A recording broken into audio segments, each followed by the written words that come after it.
grudge who's going to let that affect their life. I don't know about you, but I don't want someone who hurt me. I don't want them to dictate anything about my life.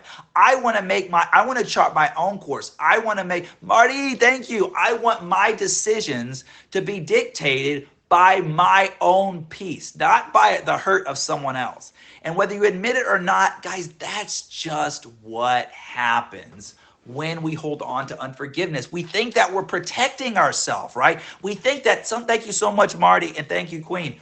We think that we're protecting ourselves by holding on to that unforgiveness, right? But what we're really doing is letting that pain and that hurt eat away at us and affect our choices. Now, here's the thing. Because of the fact that we know that hurt people, and the fact that we are going to channel that hurt, the longer we hold on to that unforgiveness, the longer we hold on to that grudge, the longer we hold on to that hatred, that is going to manifest itself in other relationships. So now we're not only giving that person who hurt us power over us, we're letting them have power over the people closest to us in our life. Now think about that for a moment.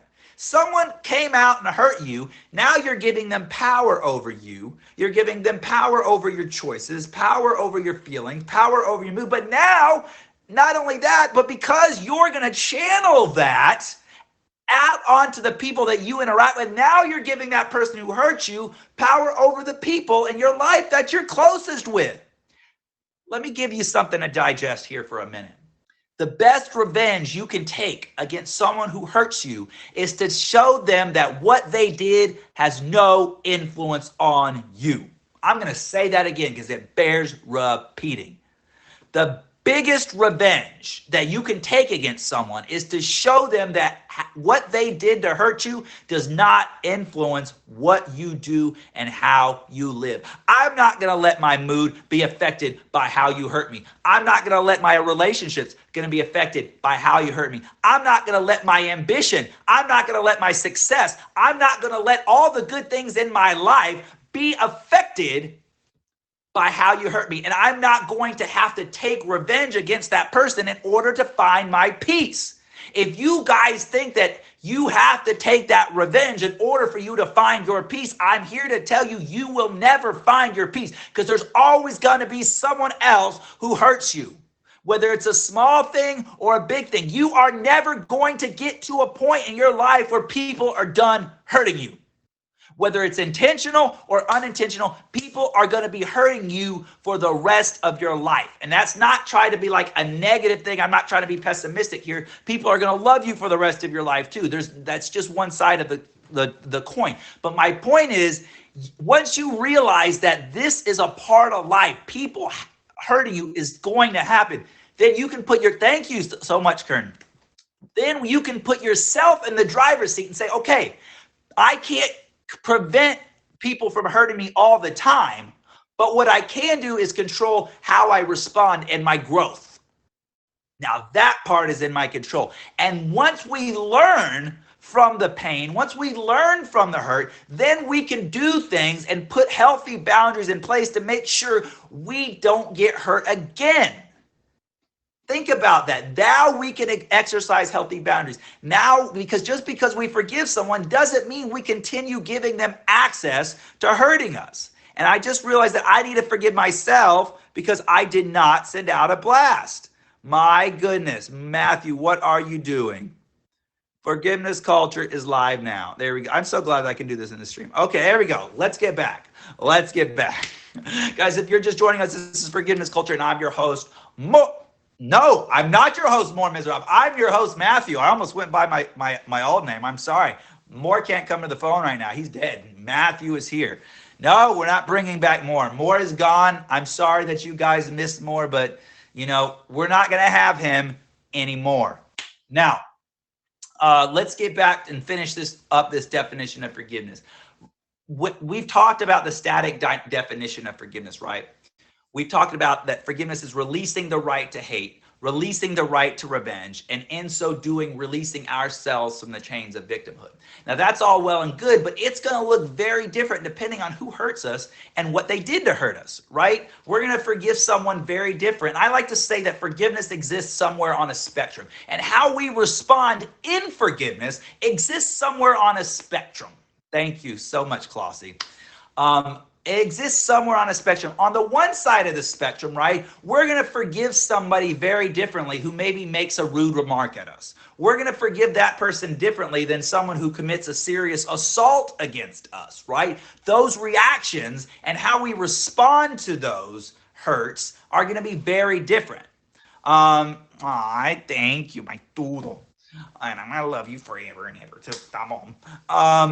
So how, but we can, how, what our response in forgiveness is going to be dictated by who we're forgiving and what we're forgiving them for. And one of the things, examples I always like to use when we're talking about forgiveness on a spectrum, right, is how do we respond when someone cheats on us, right? So if you ask 100 people, you may get 100 different answers. All right. There's some people who say, if you cheat on me, that's it. It's over. It's done. There's no coming back. There are maybe other people who say, I'm willing to work on rebuilding that trust with that person. There's no right or wrong answer. But when we respond in forgiveness, we're much more likely to make a decision that's healthier for us. All right. Now you may be asking yourself, when someone hurts me, how do I respond? Because we do want to hold people accountable, right? When someone hurts us, we don't just let them off scot-free. Forgiveness does not mean letting people off the hook. Absolutely not. Forgiveness means we're not going to respond to them with hatred. We're not going to seek revenge, and we're not going to put our own happiness and wellness on hold until that person gets what they deserve. But we can still hold them accountable. So it's going to depend on the situation and the example of cheating. Maybe some people can get past it, some people can't.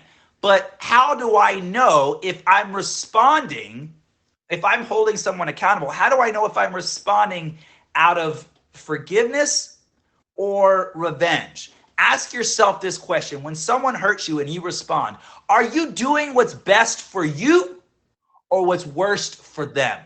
If your focus when someone hurts you is doing what's best for you, you are saying, okay, you know what, this person hurt me. What do I need to do that's best for me?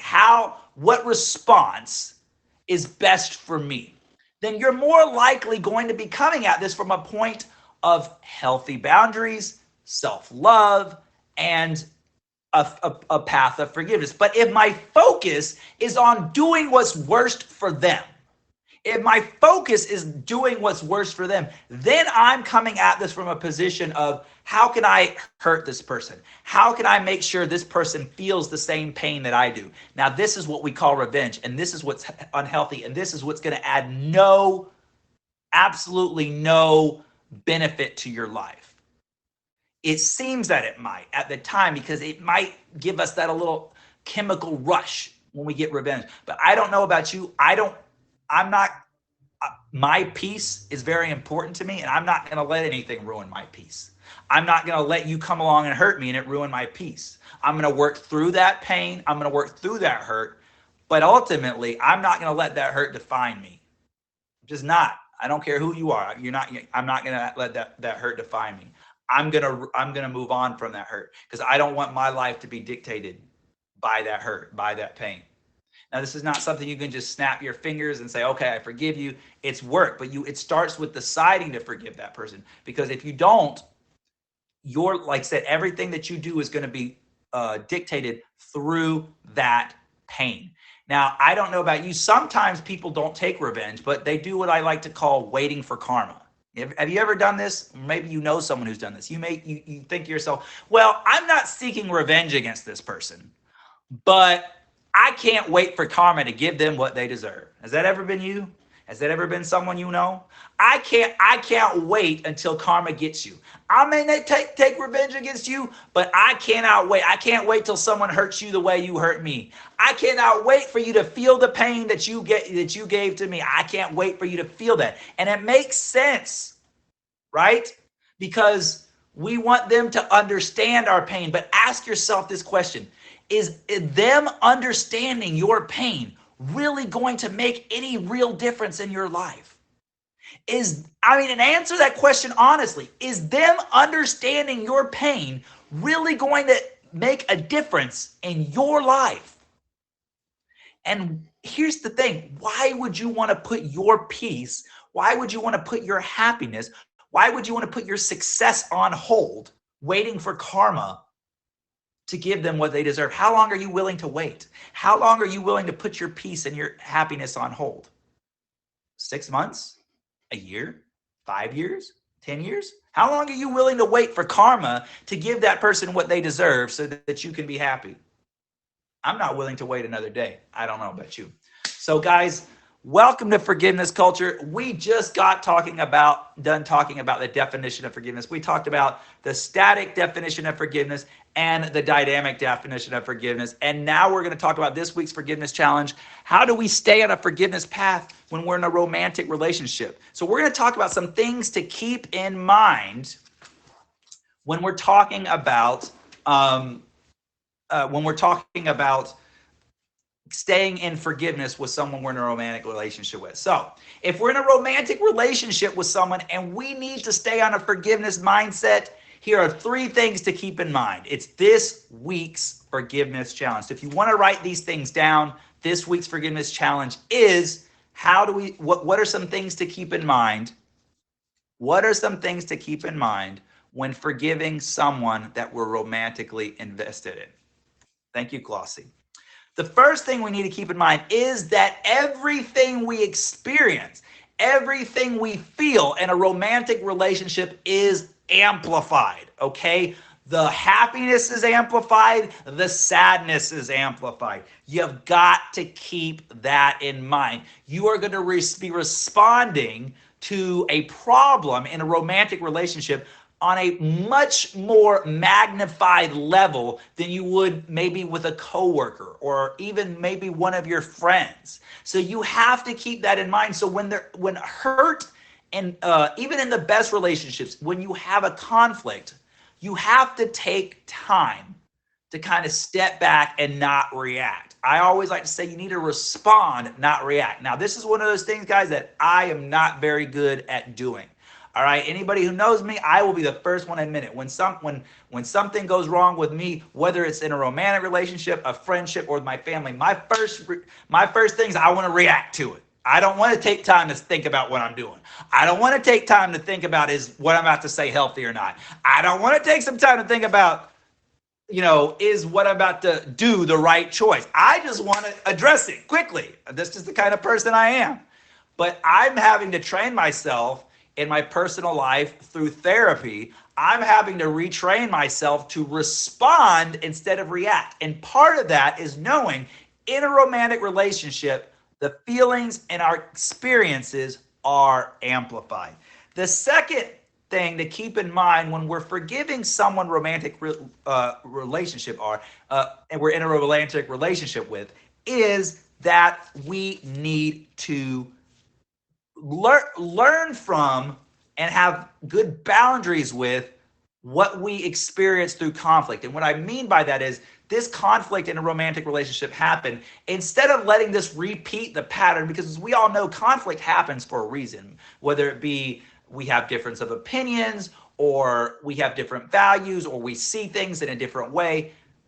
Conflict is going to happen. So if you're not learning from that conflict, then you're more than likely going to repeat it, right? So number 2, learn what you can grow from that. And 3, remember, ask yourself and behave in a way that you recognize what you can control. Especially when you're in a romantic relationship, guys, remember that you can't control that other person. And the more that you try to control that person, the more you're going to push them away. And I think that when we do this often, we're not really trying to control a romantic partner, but we have this image of them and we have this image of our relationship. And the closer and the more we get to know someone, they may not fit right into that image that we have of them, because people are real. People are not cookie cutters. People are not, People are not like perfect, images of what we have of them. Everybody's real and everybody has good things and flaws. So we can't control them. And the more we try, we're going to push them away. And we have to accept that who they are. We have to accept them at their face value and realize that while we definitely want to improve our relationship, we all want to become better. We shouldn't put up with anything negative from other people, but at the same time, we got to remember we cannot control them. Okay, so in summary, guys, 3 things to keep in mind when we're forgiving a romantic partner. A, all of our feelings and experiences are amplified. B, when we do have conflict, what can we learn from that? And C, do not try to control the other person. Remember, we can only control ourselves. If you can keep these 3 things in mind when you're in a romantic relationship, guys, I think you'll be able to stay on a forgiveness mindset easier, okay? This is forgiveness culture, guys. We just talked about the static and dynamic definitions of forgiveness. We talked about this week's forgiveness challenge. What are some things to keep in mind when we are forgiving a romantic partner? We're going to do this week's forgiveness example very quickly. And then we're going to have our guest for a special series interview on the topic of love and romance. It's Valentine's Day week, right? So we're having a discussion on love and romance with our guest, Miss Liz. She'll be coming up in just 2 to 3 minutes. Liz, if you want to request that box, I will be letting you in just a minute. But I want to give an example of forgiveness as we do every week. And this week's example of forgiveness goes back to a story that happened in 1993. A man named O'Shea Israel was involved in a teenage altercation and ended up shooting and killing another young teenager when he was growing up. And he was sentenced to 25 years in prison. And a few years ago, he was finally released out of prison. I believe it was 2018 or 2013. And the victim's mother, who had spent years and years and years hating this O'Shea Israel because of what he did, she had the opportunity to meet him. And she said when she saw the remorse and everything that O'Shea had grown and learned from, she realized that they could be a powerful team to teach others about not only forgiving, but on, handling conflict well, even when it's, in a gang setting or, in a criminal setting. So she actually co-chairs a nonprofit now with the guy who actually killed her son. And they go around the world and they go around the country talking about the power of their forgiveness in their relationship. That wouldn't be possible if she shouldn't forgive, if she hadn't have forgiven him. And when they asked why would you forgive someone that had did such a terrible thing to your son, she said, I want to honor my son's legacy. And every day when we get to share our story, we get to reach thousands and thousands of people and turn the tides against hate. And that's the reason Great Debate, because if you want to continue fighting hatred with more hatred, all you're going to do is spread hatred. The biggest weapon against hatred is love. And if you don't believe that, I feel sorry for you. But at the end of the day, that is the only thing powerful enough to overcome anything, is love. So now they run this nonprofit together and they try to reach young inner city youth who are involved in the gang world to try to get them to overcome the criminal element that they're involved with, so that doesn't happen to any more kids. So there's a lot more to this story, guys. Because of time, I had to kind of truncate it. But the guy's name is O'Shea Israel. I would encourage you to Google him. He has an amazing story, and there's a lot more to it. I just Googled the forgiveness story, but if you Google O'Shea, Oshea, Israel, there's a big story about him from years ago, and they have their own nonprofit that they run. It's really, really cool to hear them talk together and see how powerful love can be, like the power of love. Anyways, guys, this is Forgiveness Culture. We just got done talking about this week's forgiveness example. Before that, we talked about this week's forgiveness challenge. How do we stay in a forgiveness mindset? What are some things to keep in mind when we're forgiveness mindset when we're in a romantic relationship. And we talked about the static and dynamic definitions of forgiveness. Now, my favorite part of the show is guest time. We have guests, and every week guests come on the show and they share their own forgiveness stories. But this week we're having a special series topic. We are talking about love and romance. It's Valentine's Day week, and we have an amazing guest who found romance on this very app. Y'all, please welcome a friend of mine. She goes by the name of Miss Liz, even though it's Mrs. Liz now, you know? It is Mrs. Liz, but my TikTok name is Miss Liz, so. Gotcha. So, thank you so much. I know it's super late there. Y'all make sure y'all favorite Miss Liz. She is This is staying the up first time I late. stayed up this late in a long time. So we greatly, she is doing us a big favor, guys, and a big a blessing by joining us on this show today and talk about this very interesting topic of love and romance. But before we get started, please just tell us who you are, when you stream, and what you're all about. I'm Miss Liz. I barely ever stream anymore because I just had a baby, but I'm going to try and get back into it. Love So that. just look out for me. How about that?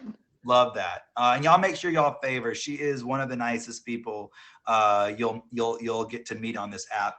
So we're talking today about love and romance. And we, as many of us who know, you found love and romance here. So would you mind telling a little bit about it? Tell us a little bit about your story, what happened, and how you came to find your love. So I met my husband on a random battle on Meet Me. I think I pushed the dance category the time that I met him. Okay. And I used to love random battles. Random battles are my favorite part of this app, meeting someone new from the world every time. You know, there's a lot of duds, but like every once in a while you meet someone very interesting. And I thought he was just so interesting. So eventually we got each other's information, you know, went to each other's streams all the time. Mhm. Yeah, on the rundown. We were on the rundown. As we do, right? And yeah, and then we fell in love and we dated long distance. He was in the Netherlands and I was in Canada, and it was COVID. Oh yeah. So Canada wasn't letting people in, the Netherlands wasn't letting people in, and so we were like, I don't know, maybe we just have to give up. But then Italy opened its borders, so we flew to Italy and we met in Rome. That is awesome. What a romantic like idea. Like So find somewhere y'all romantic. can both go. Now you said you just found him super interesting. What were some of the what did you find about him that was so interesting? Like I loved how non-judgmental he was to the people that he was talking to in his stream, you know, and I looked up other words for non-judgmental because I didn't like that it was kind of like a negative word Yeah. with the non in it. And the only one that I could think of was like empathetic, you know, you just like could put himself in anyone else's shoes. And being on the forgiveness show, he's just like so forgiving, so fast forgiving of a person, you know, it's just like such a good quality. And also just like what I learned to love about him was just like how he kind of shares my level of gratitude and like mindset of living.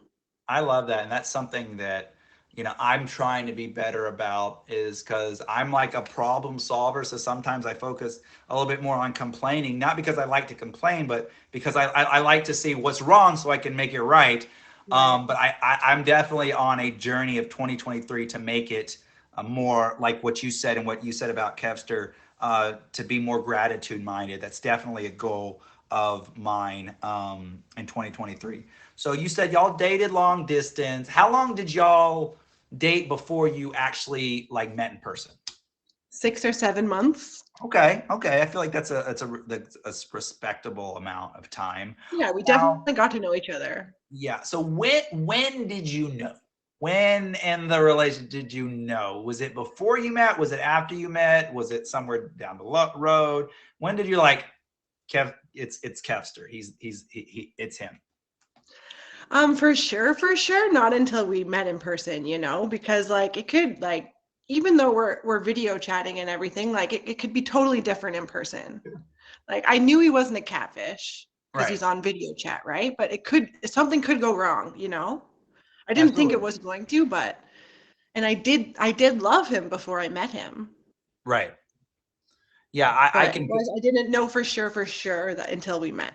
Yeah, and I think I can say the exact same thing is that as you know, I'm in a long distance relationship with the most amazing woman ever, Yes, I'm just so and happy about this. um, and it was like Amazing. we did fall in love before we met, but it was like what you said. As soon when we met in person, it was just like it Sealed the deal. it sealed it. It's like it's like it locked in. You know what I mean? Absolutely. So yeah, Espérame definitely. mañana, guapo. So I don't know how comfortable you're answering this question, but so if you don't want to, you don't have to. But how did your relationship with Kefster kind of compare to maybe other relationships or other loves you've had in the past? What made this one different or more special? Definitely like I was able to communicate, like we had nothing but communication, for 6 or 7 months. We had no physical contact. So we couldn't like in past relationships, I would often like avoid problems with just like kissing or like, like let's forget about it and just be physical, but we couldn't do that. We had to talk through the hard parts. Right. Right. No, So that like really helped. and I've always thought, because I've been in I someone who's in a long distance relationship myself, I feel like it forces you to be more intentional, because if you have someone who's just down the street or maybe 10-15 minutes away, I don't want to say like it's easier to take that person for granted, but it's like you don't have to be as intentional because that person's there, that person's available to Right. you more or Yeah. less whenever you want. Whereas when It's you're true that absence makes the heart grow fonder, right? absolutely, I believe that. I think that when people talk to about long distance relationships, I always say I don't. As long as you intend on actually following through and meeting with that person, I think that they can be wonderful because they're hard. And I wouldn't say like do it with someone you can't see at least somewhat regularly. Like I think it would be very hard if I couldn't see my person for 2 or 3 years at a time. But it does force you to be intentional, and I think that can compound the love. Yeah, I think that we were like, okay, we'll wait a year. If we can't see each other in a year, then we'll call it quits. And Yes. so after 7 months went by, we were able to do it. So yay! Okay. I love that. Guys, if you're just joining us, this is Forgiveness Culture. We talk about the hope and the power and the peace of forgiveness every single week. But this week, we're on a special series topic of love and romance. And we're talking with Ms. Liz, who has found her own romance. And we love her love story. Now, this next part, I'm going to ask you some questions. And I want you guys in the comment section to participate as well. Tell me your opinion in the comment section. So first question in this more interactive portion of the interview is, do you believe in soulmates? Do you believe in the one? Okay. What do you guys think? Yes or no? As In the Liz answers. comment? Or Yeah, you want me to answer? I want you to answer, but I want people to give their Okay. opinion as well. So I think that before I always thought, like growing up, I kind of always thought that like you could have more than one soulmate. A lot of people, my friends, my family, my partners I always thought, oh, these people are all my soulmates. And then I actually met my soulmate. And I was like, oh no, this is what a soulmate is, like. Yeah. So all those other ones, they're great and they're still very important, wonderful friends and loving people in my life. But I have one soulmate, I believe now. Okay, so we got. I think that sounds like a yes to me, at least with regards to Kefster as her soulmate. We got some yeses, we got some nos. So okay. So now this now I think I hear him. What's up, Kev? Here's a question that has been kind of plaguing poets and songwriters and philosophers for history. How do you define love? What does love mean to you?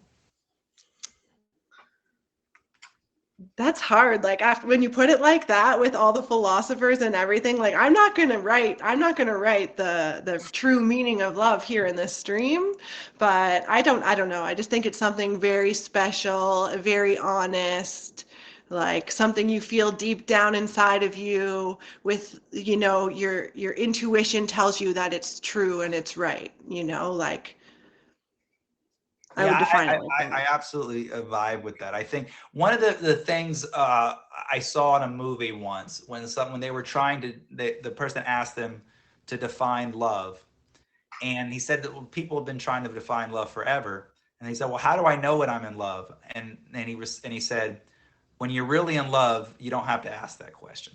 Exactly. Like when you're really in love, you don't have to ask, how do I know I'm in love? You You just know. just suddenly know. Yeah. So, um, okay, what kinds of are you and Kev like similar in your like romance languages or in how you guys experience romance? Like our love languages? Yeah, like so like what kinds of things do you find romantic, and is Kev Aaron, thank you. Is Kev the same way? Yeah, like I think I could definitely answer for both of us about this. Like we are similar and also different. Like I would say that my love language would be more like acts of service. Like, you know, if he were to like hold the baby for me while and tell me to go take a bath, you know, like that would put me in the mood, you know, something like that, you know. Love that. But like he would prefer like physical contact, you know, like he would love a massage. If he sat in front of me and I gave him a massage, he'd just be like in heaven and putty in my hands, you know what I mean? Yeah, I think that's very common for most men. I think most of us are physical love language people. So you do know Kev's, and so you talk a little bit about how your love language is acts of service, and it's so funny because I have my friend who's married, and she said she's also an act of service. She's like, nothing turns me on and puts me in the mood more than when he does the dishes, like or like she's like when he does that, like, oh, I'm his, and I'm like, really? That's kind of Yeah, crazy. well, or like if you just like get to know something about a person and then do it the way they like it or something, you know, like if it doesn't Yeah. matter to you and that person likes it like that, like, you know, not like in a sexual way, but like Right. say you like if you like the dishwasher loaded a certain way and you don't care how the dishwasher's loaded, but you know the other person really likes it this way, so you do it that way and then they see it done that way and they're like, "Oh." Exactly. Trying to get That's all love, baby. that love, right? Um, I love that. So we talked like you talked a little bit about how you guys differ in your love languages.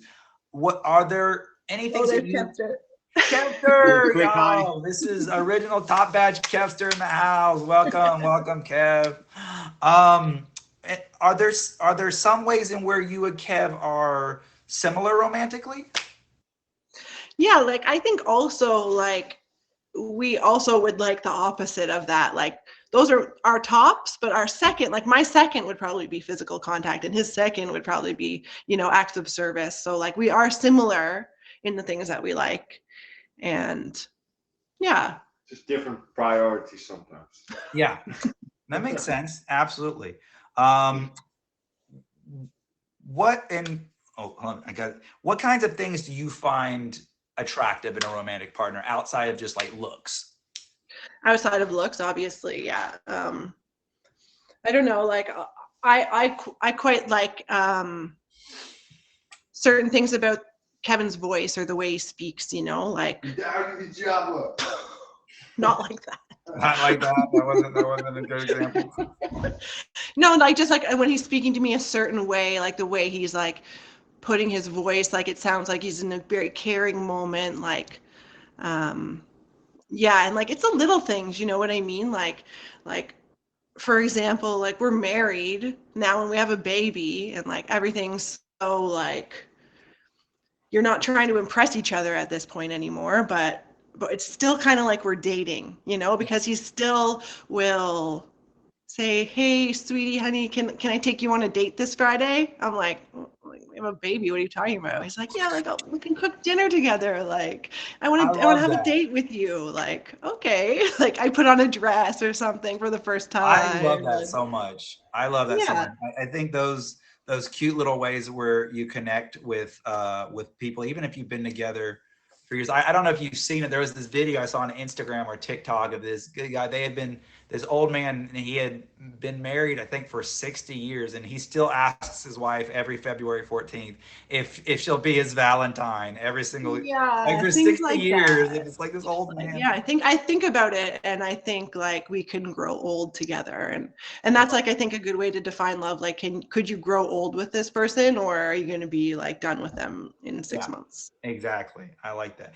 Okay, so we asked what you find attractive in someone, and this is one of the questions I want people in the comments to also answer. We talked about outside of looks. Now, I think for a lot of us, looks are important. They may not be the only thing, or maybe even the number one thing, but they're important. Do you think it's possible to fall in love with someone that you're not initially physically attracted to? Some people say yes, some people say no. I mean, I think it's a mistake for you to think that your true love is going to be check off all of your boxes. And if that's what you're looking for, you're going to be looking for the rest of your life. So I think that you're going to fall in love with definitely more than their looks. And so when that happens, you're going to love those looks that you didn't like before, Right. you know? I agree, and I can tell you that. I mean, it's easy for me because I mean, I'm engaged to the most beautiful woman in the world. But She's a stunner. I mean, she is the stunner. But yeah, I mean, I also think that when you're closer emotionally, you the things that you already like about them physically are just like amplified, you know. That's right. Yeah. So, okay. Here's another one y'all can answer in the comment sections as well. Do you believe in love at first sight? Well, like kind of in my situation, it was love at first sight because we'd seen each other on a screen. Thank you so much, Quince. We'd seen each other on a screen and fell in love over a screen, but then when we truly saw each other in real life, we loved each other, right? Like right away at first sight. So it was kind of was love at first sight in that case, right? Yeah. But do I believe that you could just like if I was just walking down the street in Amsterdam and passed Kevin on the street and had never met him before, do I think I would love him then? I'm not sure about that. Yeah. It's You a know? tough one. I mean, I see both sides of it. But it's hard because like, is it lust or is it like Yeah, it's more like lust, right? infatuation, Like, a wow, lust? that guy's hot, like, right? Yeah, Like, exactly. Okay. Guys, if you're just joining us, this is Forgiveness Culture. We talk about the hope, the peace, and the power that can be found in forgiveness. And this week, we're having a special series where we're talking about love and romance with our special guest, Miss Liz. Y'all make sure y'all favoriting Miss Liz. She's staying up late with us to do this show. And again, thank you so much for agreeing to do it. I'm really, really enjoying this. yeah, me too, of course. Thank you for thinking of me. So obviously romantic relationships are different than any other kind of relationships, whether they be friendships or family or whatever. What are, in your opinion, are the unique challenges to a romantic relationship that you don't have with friends or family or coworkers or anybody else? Definitely, you're intimate with your partner. You're probably spending a lot of time with them, right? So those are the challenges. You have to like you're gonna get sick of each other, right? Like you're gonna argue with each other, and hopefully if it's meant to be, you're gonna figure out how to argue with each other to make it shorter arguments, basically. You know Right. what I mean? Like you could be stubborn, you could both be stubborn, and it will never end, you know? And I feel like usually arguments are always about the same thing, kind of, you know? They're different little topics, but the same thing. Like, you don't understand me. Well, you're not listening to me, you know? Like, so just figure that stuff out and make it shorter. Yeah, I agree. I think communication is really, really important, and you have to learn and appreciate the other person. Like even if you're not 100% in agreement with them, you should have, I think, when we love someone, the ability to validate their feelings and their perspective, even if we don't necessarily share it, you know? That's Because right. if you can't respect someone's point of view, then Yeah, I it's don't think, like what you said before about some things to keep in mind when you're forgiving or arguing with your partner, like what can you control and accept what you can't control. exactly. And, I think one of the things that I think is a danger about when we have this image of a person, especially in a romantic relationship, right? And we have this image of the person, and maybe they say or do something that doesn't line up completely with that image, and we can get like discouraged, or it could lead to even further conflict. But, sometimes that perfect little image that you have, sometimes who they are is even better. Like, you would think, oh, it's not that image, so I'm disappointed, or it's not who I thought. But maybe that person that, who's really behind those eyes that look into you, or maybe that's a better person than the little image you had of them, and maybe that person can help you grow. Yeah, amazing. Yeah. Are you Uh, learning? Are you growing? exactly. And that's What one are of the you things. learning? Exactly. That is one of the things I love about my fiance, is that she helps me grow so much, and she helps me be a better person. And I've learned more from her than probably learned from like anybody else in my life. She just Oh, teaches that's me so so much. sweet. Okay. I got two more questions, and we are going to head out for the night. All right. This is one that I want people in the comment section to answer as well, because there's a lot of different opinions about it. Do you believe that jealousy is healthy in a relationship? I think that it's probably inevitable. Like you can say, "Oh, I don't get jealous," but do you really not get jealous? Like, Right. it's just how are you responding or are you reacting to that jealousy, right? Love that. Like you said before, in like, are you responding or are you reacting? Like, you can react to that jealousy and cause a big blow up and fight about it for 3 days, or Yeah. you can think about it and respond to it and say, "Honey, like, who was that girl?" Yeah. And I think that, again, like going You don't really back know. to exactly, going back to like the forgiveness challenge segment, with like, it's just when you're in a romantic relationship, like everything is just so amplified, the jealousy, Yeah. the protective nature. And I think that when we're in to me, I go back and forth with this one about jealousy. I think that, like, if it is healthy in a relationship, it should only be a very minute amount, because I think that it's more of a sign that you care. Because if you didn't care, True. you Yep. wouldn't be getting Hmm. jealous. But what are you going to do with that jealousy? Are you going to act in a way that's going to, harm the relationship, or are you going to use that jealousy to learn from the situation and figure Yeah, out it's how like you different kinds of jealousy. There's like toxic jealousy, and then there's like yeah, healthy jealousy. exactly. Jealousy in the sense that you're not trying to control or possess that person, but that you're going to protect what's important to Yeah, like I noticed that and just want to make sure that everyone knows you're mine. you. Well, I know that it's late, so I'm going to ask you one more question, and then I'm going to let you guys go. And again, y'all, please make sure y'all are hitting the favorite on Miss Liz. I can't tell you how grateful I am that you stayed up. I know it's late.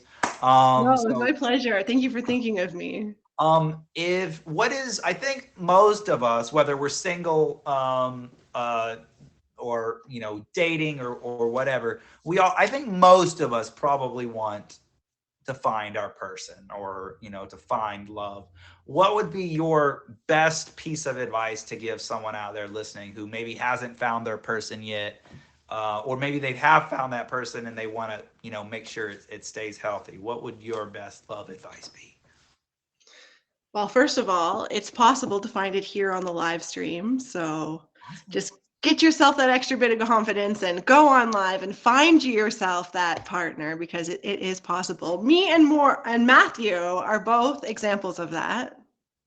So yay, true love forever.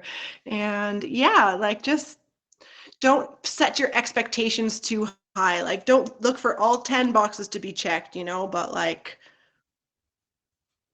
Right. At least one. at least one. At least one. I think that those, like, you have like the deal breakers, but I would say if you Yeah, guys deal have like a breakers. Yeah. long list of deal breakers, I You're mean, gonna you're be gonna out be, there looking for a while.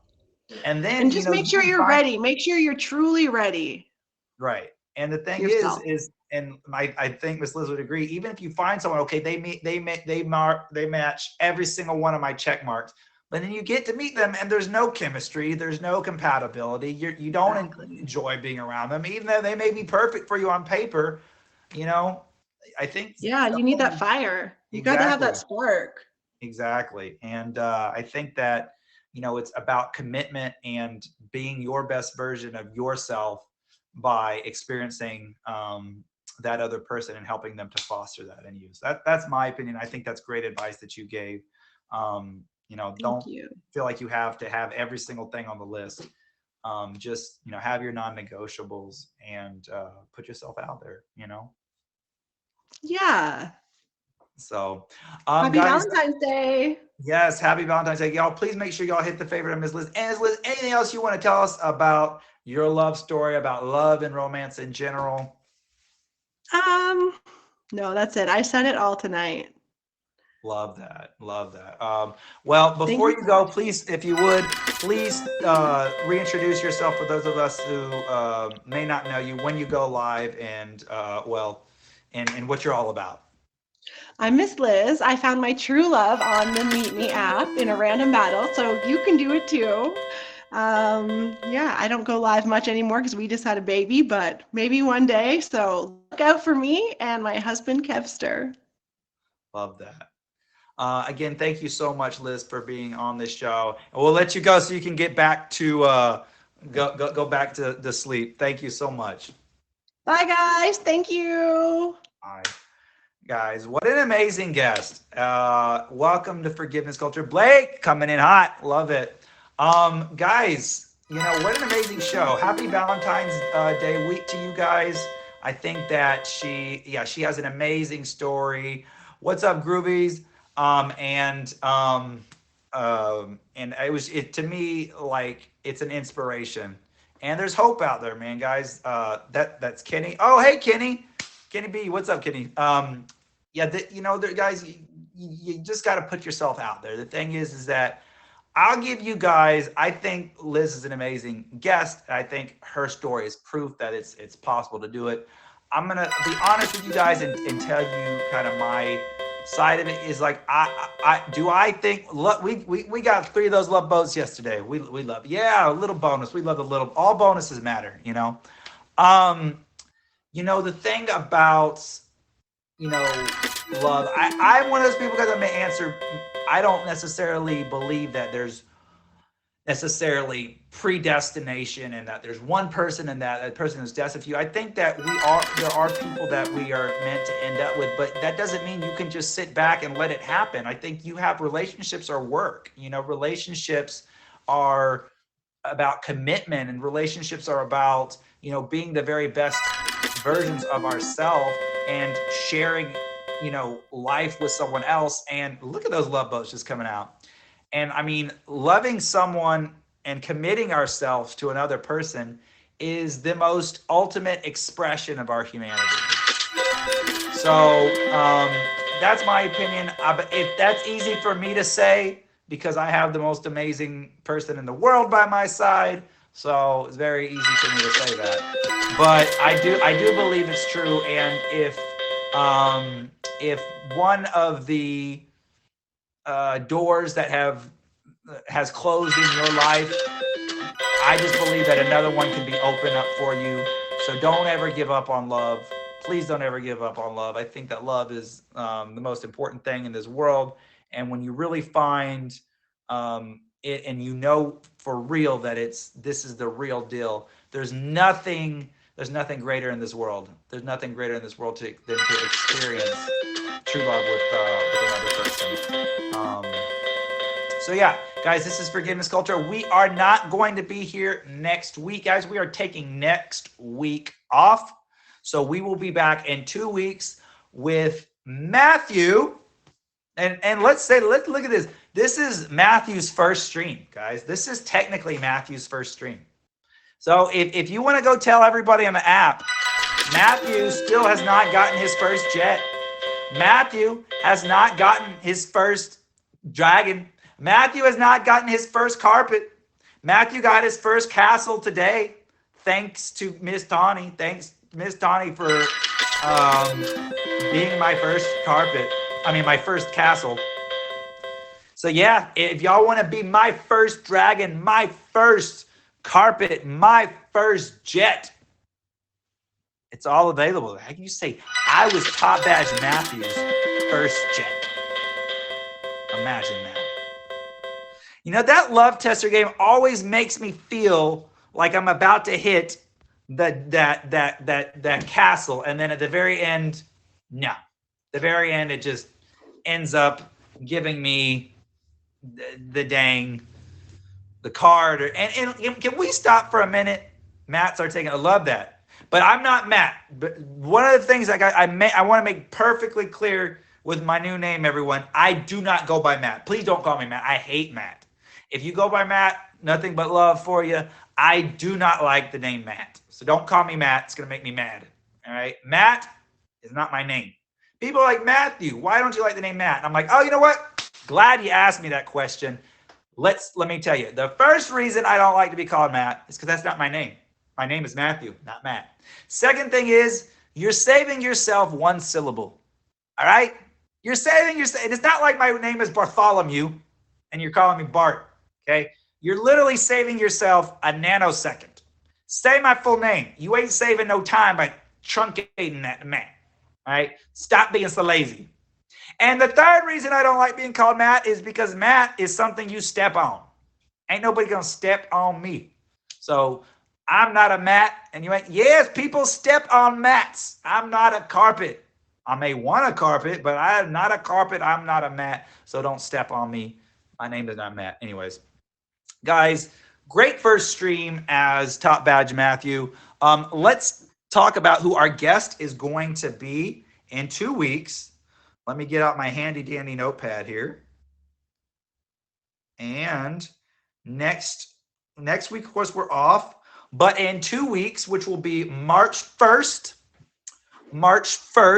we will be back. And our guest will be Papa Bear, a streamer named Papa Bear. So if you don't know Papa Bear, really good dude. He's going to share with us a forgiveness story. And you don't want to miss that. So make sure you are here. Not next week, but the week after that. We are 7K away from saving that top badge. Guys, what an amazing stream. Thank you so much. My nephew has the same name. I love that. We're going to be getting back to the regularly scheduled format of Forgiveness Culture next week, when we come back as well. But y'all, please make sure that next week, again, I won't be here. We're trying to do a rework of the Forgiveness Culture promo, and the for example, like the images.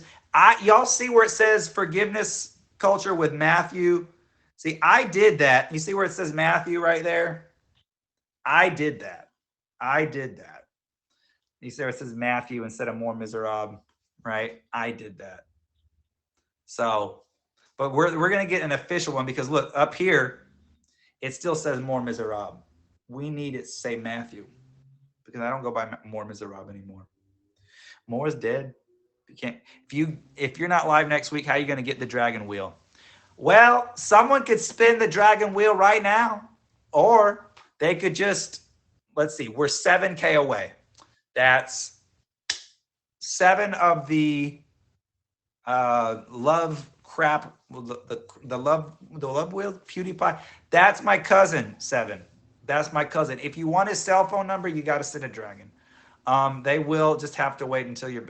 Yes, when I come back, we're getting close to my 3-year anniversary, guys. My 3-year anniversary stream, which is going to be on March 13th.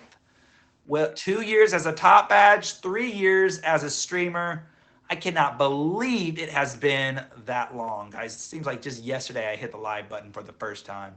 But yeah, so that's Isaiah's birthday. He's leaving that. But yes, have a wonderful night, Amanda. Guys, before we go on, do you guys have any questions about love and romance? You guys have any thoughts, any opinions, or forgiveness before we head out for the night? You guys have any questions? What do you guys think about this? Now is your time to pick my brain if you want to know a little bit more about what's going on in the old Matthew noggin. And I want to tell you guys that something big is also coming. I can't tell you what it is, but something big is coming. So just get ready. I know you can't really get ready because you don't know what I'm talking about, but just know something big is coming. Okay. Okay, so I don't see any questions. How has love changed from then and now? I really like that question, 7. It's a really good question. And let me explain to you why it's a great question. Is that, no, I'm not moving. Love today, because of technology, has made committing, I think, less appealing. It used to be you would meet someone, you'd ask them out, you date, you fall in love, you'd work through conflict. But now, when you sign on, your phone right here, you can have countless of people. Like if the person you're with doesn't work out, you can have 20 backups right there. So people are so quick to just swipe left. So people are so quick to abandon one person and move on to the next because the accessibility and connectivity we have with other people. Nobody wants to connect nobody wants to commit anymore, because if things aren't perfect in the first sign of real conflict, the first major fight, the first argument, people are just ready to bail because maybe I can find someone better because I have 50 people on my match list on Tinder or Bumble or Hinge or wherever, all the other apps that I'm probably not allowed to name because I'm on Meet Me. But anyways, I can just move on to the next, so people don't connect anymore. I think that's really hurt love. I think that's one of the biggest ways that love is different today than it was maybe 20, even 30 years ago, is that the availability of plan Bs, as I like to call them, have made committing to a relationship a lot less appealing. So great question. What's up, KB? Guys, any other questions on the topic of love and romance and or forgiveness? I'm here for another 5 minutes. Would you say women's right in the deconstruction of the patriarchy? No, I think that the proliferation of women's rights has actually helped this, because I think that it has kind of shed a spotlight on toxic relationships that were otherwise under the rug. You know what I mean? I think that the more equality that we have, the stronger love is going to be. We got to realize that, guys, that we are, men and women are equal. They're not the same things. Things that are different. A lot of things that are different between men and women. But just because we're different doesn't mean that one is better than the other, or one is greater or one is less. We're different, just like I may have blue eyes and you have brown eyes. Doesn't mean that one is better than the other. It's just different, and we have different, we can complement each other in a lot of ways. But I think that the deconstruction of the patriarchy is a good thing. I think it needs to be like a partnership. And what's up, Elizabeth? And I think that will contribute to better love. Guys, we are 7K away from the Saving That Badge. Your friend is ready to download one of these apps. I love that, Tani. I am ready for it. And we are, I'm going to stay live just for a few more minutes, guys, and then we are going to head out. Guys, next, again, 2 weeks from now, we have Papa Bear coming on the show. He's an amazing guest, got an amazing story for us. Then we got a lot of good people coming up on the show this year, guys. We got a lot of good people coming up on the show this year, and I'm really, really excited to bring this show to you guys this year. How do you forgive a person that's manipulating, controlling, and arrogant? I love that question, Nikki. I love that question. I think it's all about recognizing what your healthy boundaries are. And the thing is, no one's going to be able to answer that question except for Nikki. You have to know. You have to make sure you're exercising self-love to know what healthy boundaries are. Now, do I say that you necessarily need to kick that person to the curb? No, you need to communicate with that person and let them know that this is what you're doing and this is what I expect if you want to stay in my life. If you want to be someone that I'm intimate and connected with, whether it be romantic or friendship, you have to. This is what I need from you. If you're not willing to give me what I need, then maybe it's best that we're not as not in each other's lives, or at least not as close as we were. But at the end of the day, forgiveness, thank you, Mel, is all about releasing ourselves from that negativity and toxicity that we have towards that person. If we can't release that toxicity and that hatred and those feelings that we have towards that person that hurt, then we're going to probably make a decision that may not be in our own best interest. So I would say that someone who is narcissistic, manipulating, arrogant, I think you have to be very firm in your boundaries with that person. You have to say, this is what I'm getting from you. If we're going to continue, whether it's a friendship, whatever, relationship, whatever, this is what I'm going to need.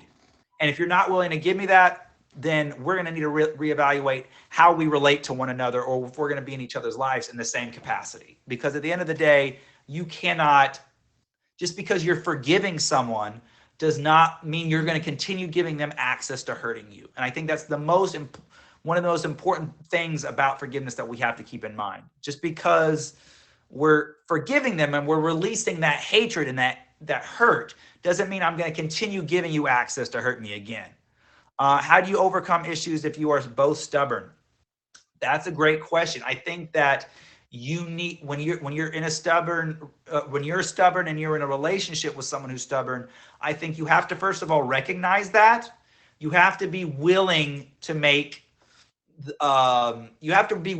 improve together. But you have to recognize that it's an issue, of course, just like in any problem. You have to recognize the issue, but then you have to be willing to work on it.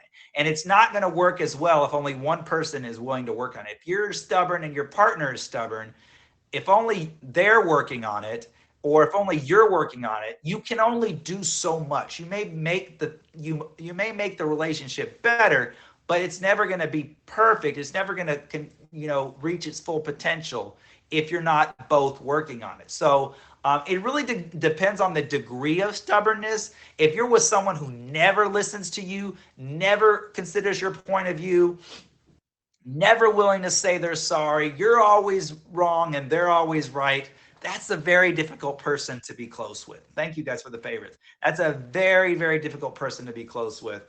But I think all of us have a tendency to be stubborn to a degree. I know even I have a tendency to be stubborn, especially if it's something that I feel very deeply.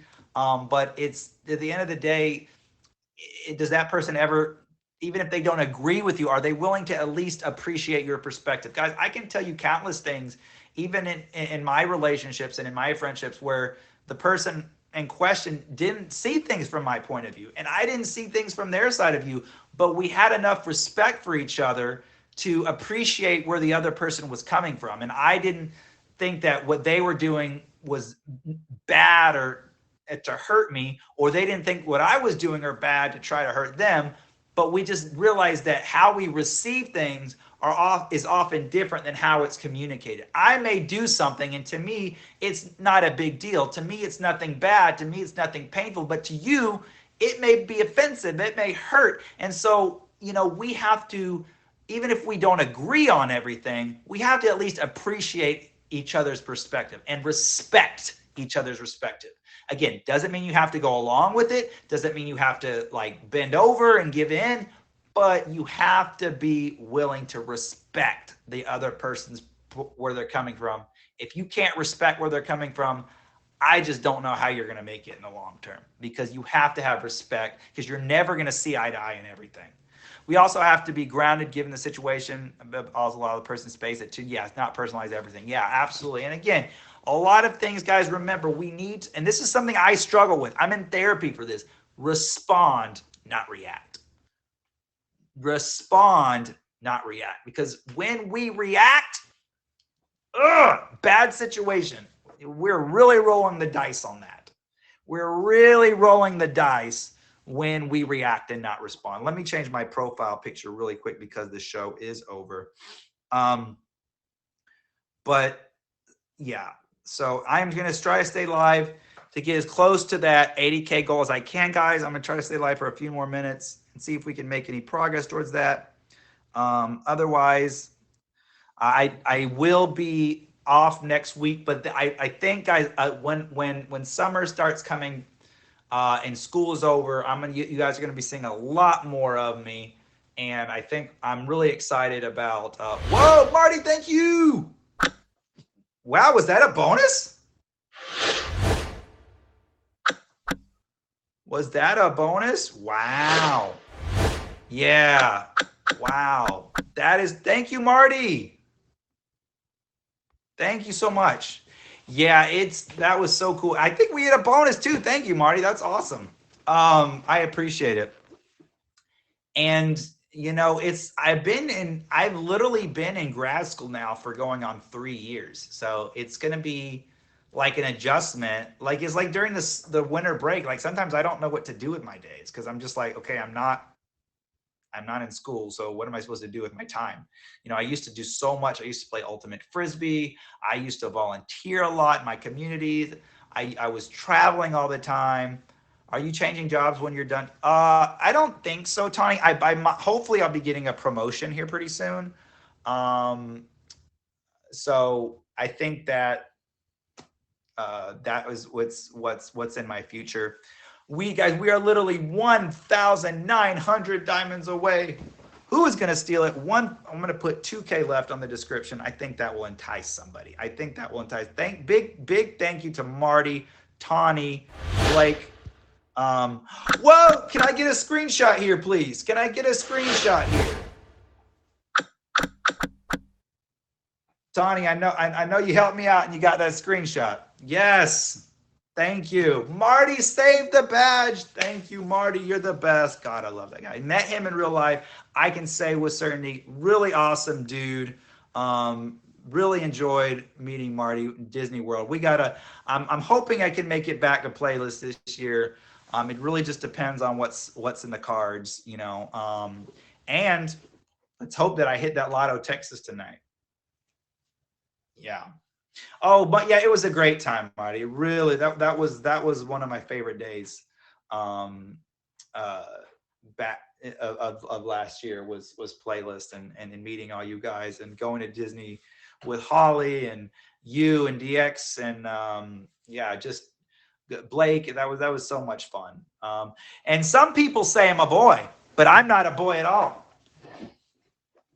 I'm a pterodactyl.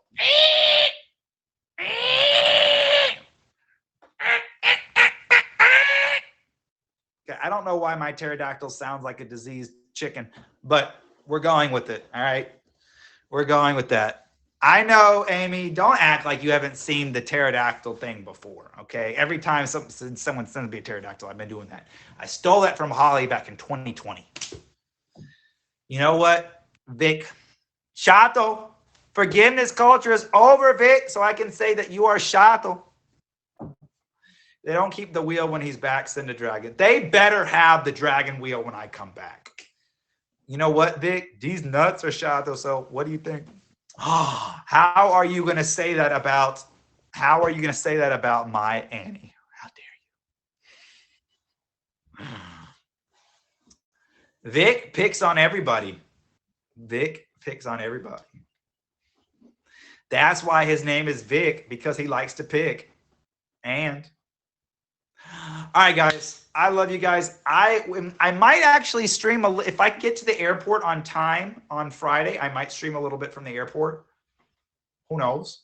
But I have about 1 million things to do, and I'm leaving to go out of the country in 2 days. I haven't packed at all, and I have a mountain of work and a mountain of school to do. So, fuck me. You know what, Vic? Yeah, I still kind of have a little bit of a scratchy throat, but I'll be fine.